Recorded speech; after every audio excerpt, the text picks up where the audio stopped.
एक बार चतुरदास जी नाम के एक महापुरुष अपने गुरुदेव की सेवा में रहते। बड़े भाग्यशाली होते हैं जो गुरु की सेवा प्राप्त हो जाती है, बड़े भाग्यशाली होते हैं। रसिक गुरुदेव की सेवा, जैसे महापुरुषों की सेवा में जो रहते हैं उनको हम महापुरुष के समान ही मानते हैं। गुरुदेव के चरणों में बाद में प्रणाम करेंगे, मानसिक पहले गुरु चरणों की सेवा में रत रहने वालों को प्रणाम करते हैं। और जब नजदीक वो किसी सेवा निमित्त नजदीक आते हैं तो उनके भर नेत्र चरण देखते हैं और उनके चरणों में बार बार प्रणाम करते हैं। क्यों? क्योंकि हमारे गुरु चरणों की सेवा में ये है। इनके चरणों की वंदना से, गुरु वंदना से भी अधिक लाभ प्राप्त होता है। जो हरिवंश उपासक सेवे सदा सेवूं ताके चरण विचारी, जो हरिवंश को धर्म सिखावे सोई तो मेरे प्रभु ते प्रभु भारी। तो श्री चतुरदास जी अपने गुरुदेव की सेवा में रहते थे। बड़े अहोभाग्य है जिनको गुरुदेव के आज्ञा पालन करने का सौभाग्य मिलता है। उनके पुण्य की क्या महिमा, जिनको गुरुदेव आदेश करते आप ऐसा कीजिए, अहोभाग्य अहोभाग्य जिन्हें गुरुदेव की आज्ञा मिल गई। इन्हीं का नाम खोजी जी पड़ा, चतुरदास जी का नाम खोजी जी पड़ा। ये गुरुदेव जी के सेवा में, अब जैसे गुरुदेव लघु शंका कर रहे तो पानी लिए खड़े, गुरुदेव को हस्त प्रक्षाल आचमन आज्ञा कब क्या हो जाए तो जल की सेवा लिए खड़े थे। गुरुदेव जी लघु शंका में ही समीप बैठे। बड़ा भारी पीपल का वृक्ष दूर था तो वायु के द्वारा उसके फल और पत्ते बीज सब पड़े थे। लघु शंका किए, हंसने लगे और हंसते हंसते हाथ प्रक्षालन किया, आचमन किया। तो इतनी जोर की मस्त मुस्कुराहट और हंसी थी। श्री चतुरदास जी ने, जिनको खोजी जी बाद में कहा गया, आचमन करा रहे तो कहा, गुरुदेव कोई मधुर प्रसंग प्रभु का याद आया या कोई घटना घटी? आप बहुत मुस्कुरा रहे हैं, बहुत हंस रहे हैं, इस समय बाह्य प्रसंग तो कोई ऐसा है नहीं। कहा, तू कैसा शिष्य है रे? सेवा में रहता और मेरी हंसी का कारण नहीं जान पाया? मैं क्यों हंसा इतना भी तुझे ज्ञान नहीं, और मेरी सेवा में रहता है? कैसा शिष्य है जो गुरु के मन की बात न जान पावे, गुरु के इशारे के, गुरु के मनोभाव को न जान पावे, वो शिष्य ही क्या?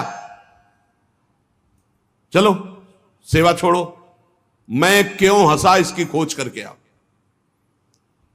अब बताओ, गुरुजनों की प्रति सेवा कर बहुत कठिन है, बहुत कठिन है। यहां कहा कि छोड़ो सेवा, मैं क्यों हंसा ये बताओ, आके खोज करो। अब गुरु आज्ञा,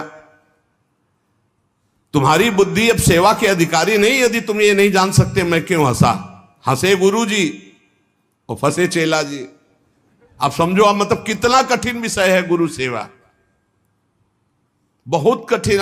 यही तो अमोघस्य, जो जीत गया अमोघस्य। तुम्हारी बुद्धि विवेक रहित है।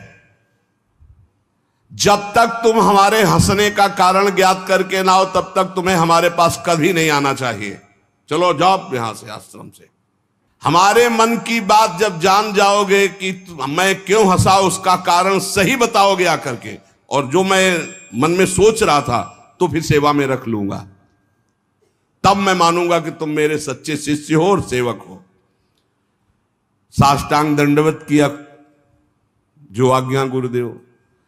अब चल दिए, जहां संत महात्मा मिलते तो विनम्रता पूर्वक दंडवत करते हो, कहते हमारे गुरुजी लघु शंका करते समय हंस दिए, क्या कारण था?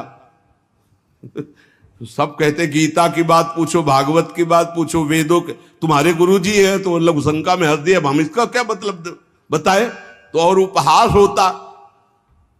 भला कोई इस प्रश्न का क्या उत्तर दे?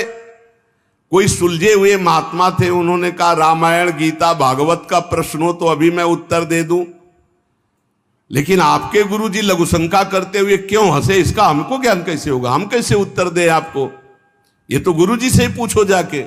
बोले नहीं, गुरुजी ने कहा जब तक इसका उत्तर न मिल जाए हमारे सामने मत आना, मुख मत दिखाना। अरे संत जन बहुत पहले, और हर उनकी आज्ञा में बहुत बड़ा रहस्य होता था। अब ये रोज जलते कि गुरु सेवा से वंचित हो गया, गुरु सेवा छूट गई। साधक को इस बात की बहुत पीड़ा होनी चाहिए, जिसको गुरु सेवा, तो ये होना चाहिए कि कौन सा अपराध बन गया, दुर्भाग्य आ गया कि गुरु सेवा छूट गई। वो रात दिन जलते इसी प्रकार, और संतों से जा जाकर पूछते पर कोई समाधान नहीं मिला। अब उन्होंने विचार किया गुरुजी के सामने जाना नहीं, सेवा है नहीं, तो अब शरीर को रख के क्या करें, शरीर को नष्ट कर देते हैं, शरीर का परित्याग कर देने की ठानी। ये देखो, ये है गुरु भक्त का लक्षण कि अब शरीर रख के क्या करें, गुरुजी ने सेवा से निकाल दिया, उत्तर मिल नहीं पा रहा, तो शरीर किस काम का। अब वो एकांत में निर्जन वन में जाकर बैठ गए और नाम जप करने लगे, और सोचा बस भूख प्यास से पीड़ित होकर यही शरीर छोड़ दूंगा, कुछ खाना नहीं, कुछ पीना नहीं, रात दिन भगवान नाम जप करना, शरीर छोड़ दूंगा। गुरु की आज्ञा पे थे, जिज्ञासा प्रबल थी, सेवा छूट गई थी, पीड़ा बहुत थी। अभी कुछ ही दिन हुए थे, न अन्न न जल, रात दिन नाम जप और शरीर छोड़ने का संकल्प। महामहिम श्री कबीरदास जी प्रकट हुए, होगा ए भाई आंख खोलो। आंख खोला तो देखा कबीरदास जी, साष्टांग दंडवत किया। हाँ, क्या प्रश्न है तुम्हारा, क्यों इतना कष्ट सह रहे हो, इसका मतलब समझ रहे हो।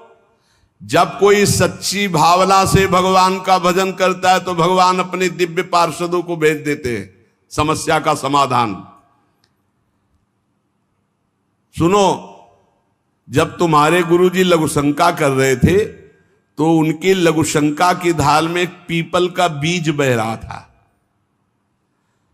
बीज को बहते हुए लघुशंका में देखकर गुरुजी विचार करने लगे कि ओहो, देखो इस बीज में पीपल का पूरा वृक्ष छुपा हुआ है, लेकिन जब ये बीज पीपल में था तो कितना बंदनीय और कहां सुव्यवस्थित था, और जब ये पीपल से अलग हुआ तो लघुशंका में बह गया। इसका मतलब पीपल का वृक्ष साक्षात ब्रह्म है और उसका अंश जीव है। जीव जब अविद्या के कारण ब्रह्म से अलग हो जाता है तो मलमूत्र के द्वारों में बह जाता है आसक्ति होकर, और अगर वो ब्रह्म से जुड़ा रहे तो वो ब्रह्म में पूजनीय और ब्रह्ममय हो जाता है। ब्रह्मविद ब्रह्मयु भवति, कबीरदास जी ने व्याख्या करके बताई कि जब वो ब्रह्म से जुड़ा रहता है तो ब्रह्ममय रहता है, जब ब्रह्म से अलग हो जाता है तो मलमूत्र के शरीर में आसक्त होकर मलमूत्र के द्वारों के भोगने में पूरा जीवन नष्ट कर देता है। जीवात्मा जब प्रभु से विमुख हो जाता है तो उसकी यही दुर्गति होती है। जैसे पीपल के वृक्ष से फल से वो बीज अलग हो गया तो लघुशंका के प्रवाह में बह गया, और नहीं तो इतना महान वृक्ष उसमें छिपा हुआ है कि अगर उसे सुव्यवस्थित किया जाए। जीवात्मा जब भगवान से विमुख हो जाता है तो भव प्रवाह में मलमूत्र के द्वारों में बहने लगता है। कैसे, गर्भाशय में गया तो मलमूत्र के द्वार जहां है वहीं गया, और मूत्र के द्वार से ही तो गया। जीवात्मा का सृजन कैसे हुआ, मूत्र द्वार से ही हुआ, और है कहां, गर्भाशय के आसपास मलाश्रय मूत्राश्रय। जीव जबते हरिते बिलगान्यो तबते देह गेह निज जान्यो, माया बस स्वरूप बिसरायो तेहि भ्रमते दारुण दुख पायो। जैसे बीज में वृक्ष तथा वृक्ष में बीज मूल रूप से विद्यमान है, उसी प्रकार से परमात्मा समस्त जगत में और जगत में परमात्मा विराजमान है। परमात्मा में सारा जगत और जगत में परमात्मा विराजमान है। पर जब जीव भगवान से विमुख हो जाता है तो ऐसे ही मलमूत्र के द्वारों में भटकता रहता है। अरे मेरे गुरुजी के हंसने का इतना गूढ़ रहस्य, खोजी जी का संशय मिट गया और गुरुदेव के पास आए, साष्टांग दंडवत किया। उनका उत्तर कहा, गुरुदेव महामहिम श्री कबीरदास जी ने ऐसा ऐसा ऐसा बताया।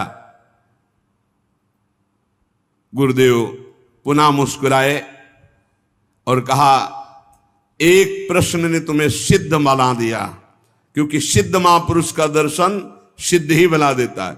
अब आज से तुम हमारे समान सिद्ध हो गए हो। अब तुम आज से हमारे मन की सारी बातें जान लोगे। शिष्य के मन की बात जान लेना तो हर सिद्ध पुरुष का, लेकिन अपने गुरु के मन की बात जान लेना ये बहुत बड़ी बात होती है। कुछ समय बाद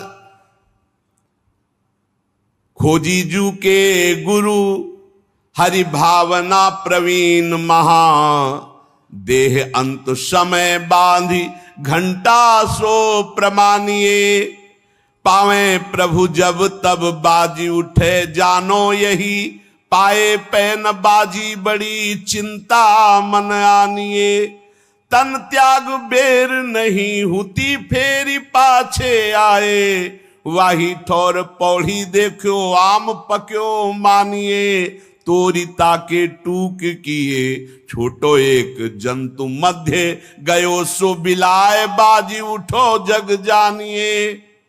खोजी जी की बड़ी महिमा प्रकाशित हुई। गुरु भक्त थे। आज तक किसी को कहीं भी अगर विशेष कृपा प्राप्त हुई तो गुरुदेव के बल से। खोजी जी के गुरुदेव का जब अंतिम समय आया, भगवत चिंतन परायण रहते थे, उन्होंने एक घंटा बांध दिया और कहा, जब मेरा मोक्ष हो जाएगा तो घंटा बज जाएगा, जब मेरा भगवत मिलन हो जाएगा तो घंटा बज जाएगा। शिष्यों से कहा, घंटा स्वयं बजेगा जब मेरा शरीर छूटेगा, भगवत प्राप्ति होगी। परंतु आश्चर्य हुआ, गुरुजी का शरीर तो छूट गया पर घंटा नहीं बजा। सब जितने और शिष्य थे बहुत चिंता में हो गए कि क्या गुरुजी की गति नहीं हुई। गुरुजी कह रहे थे, जब मेरा गति हो जाएगी, भगवत प्राप्ति हो जाएगी, शरीर छूटते ही तो घंटा बज जाएगा, लेकिन घंटा तो बजा नहीं। और गुरुजी के वचन परम सत्य, इसका मतलब गुरुजी को भगवत प्राप्ति नहीं हुई। भ्रमण में गए थे, कुछ समय बाद खोजी जी आए तो बड़ी समाज में उदासीनता थी शिष्यों में सब, और खोजी जी से कहा, गुरुजी की सदगति नहीं हुई। क्यों? गुरुजी तो स्वयं ब्रह्म स्वरूप हैं। बोले, उन्होंने घंटा स्थापित किया था कि जब शरीर छूटेगा भगवत प्राप्ति होगी तो घंटा बज जाएगा। तो घंटा तो बजा नहीं, तो गुरुजी के वचन असत्य नहीं हो सकते, मतलब गुरुजी का मोक्ष नहीं हुआ। खोजी जी कहां गुरुजी का शरीर छूटा था? बोले, आम के पेड़ के नीचे गए। जहां गुरुजी लेटे थे मुझे बताओ। बोले, यहां लेटे थे। लेट गए और सामने देखा तो एक पका हुआ आम था ऊपर। उनका इस आम को तोड़ो। आम को तोड़ा और जे भी उस आम को चीरा तो एक कीड़ा निकला, और बस वो कीड़ा अंतर ध्यान हुआ, सोई घंटा बज गया। कीड़ा अदृश्य हो गया और घंटा स्वयं बज गया। बहुत विचित्र बात है। भला इतने सिद्ध महापुरुष, क्या इनकी गति में अंतर आम ने डाल दिया? बोले, हां। दो इसके भाव प्रकट किए। शिष्य की तो योग्यताई नीके मन आई अजू, गुरु की प्रबले पैने को घटी क्यों भई, सुनो या की बात मन बातवत गति कही, सही ले दिखाई और कथा तिरसिमयी। बोले, इसके दो भेद हो गए। पहला, जिसके शिष्य इतने सिद्ध हैं उनकी गुरु की भला गति बिगड़ जाएगी, पर दिखाया।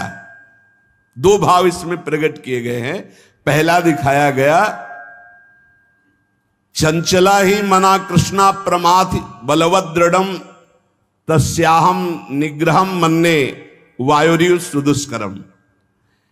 ये मन बड़ा चंचल है, प्रमथन स्वभाव वाला है, बड़ा बलवान है, इसको वश में करना मानो तूफान को रोकने के समान है। मन को बहुत संभालना कठिन है। कह रहे सुमेर पर्वत को कोई उखाड़ सकता है, 4 लाख योजन का है, पर मन को बस में नहीं कर सकता, इतना बलवान मन है। कोई बिजली को हाथ से पकड़ सकता है, पर मन को नहीं पकड़ा जा सकता।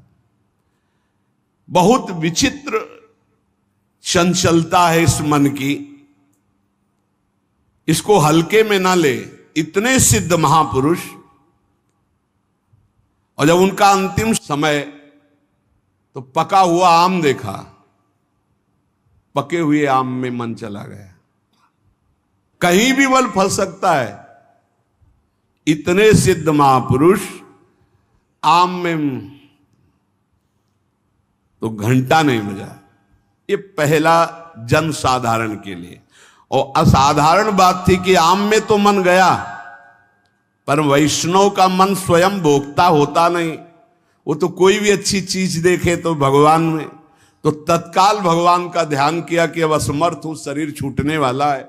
ये आम बहुत बगीचे का हमारे सुंदर था, हम सोचते आपको भोग लगा देते। इसी सोच में प्राण निकल गए। तो भगवान ने अंतिम इच्छा पूर्ति करने के लिए कीट रूप धारण करके आम पाने आ गए। तो भगवान से मिलन हुआ नहीं। जब आम को छेदन किया और वो भगवान अंतर ध्यान हुए, तब जाके खोजी जी से मिले तो घंटा बज गया। इसका आंतरिक रहस्य बताया। तो यहां ये बताया गया कि मन बड़ा चंचल है। भगवत प्राप्ति करने वाले उपासक को कहीं भी अपने मन की वृत्ति ना अटक जाए, इसमें अंतिम तक सावधान रखना है। अंतिम तक कभी भी फंस सकती है। और दूसरी बात है, जिसका स्वभाव बन गया है हर वस्तु हर व्यक्ति में भगवान का दर्शन, भगवान को समर्पण, तो उसकी दुर्गति नहीं हो सकती। तीसरी बात, जो गुरुदेव के शरण में रहकर गुरुदेव की आज्ञा अनुसार चलते हैं, आपको सच्ची बतावें, गुरु अपने से भी ऊपर महिमाशाली उसे बना देता है। इस प्रसंग से समझिए कि अगर खोजी जी को गुरुदेव ने आज्ञा दी तो सिद्धों के परम सिद्ध बना दिया अपने शिष्य को। इसलिए चाहिए कि अपने गुरुदेव की आज्ञा में संपूर्ण जीवन समर्पित करते हुए प्रियालाल के नाम रूप लीला धाम में निरंतर चित्त को लगाए और इसी जन्म में भगवत प्राप्ति करे। शेष चर्चा आगे। श्री राधा वल्लभ लाल।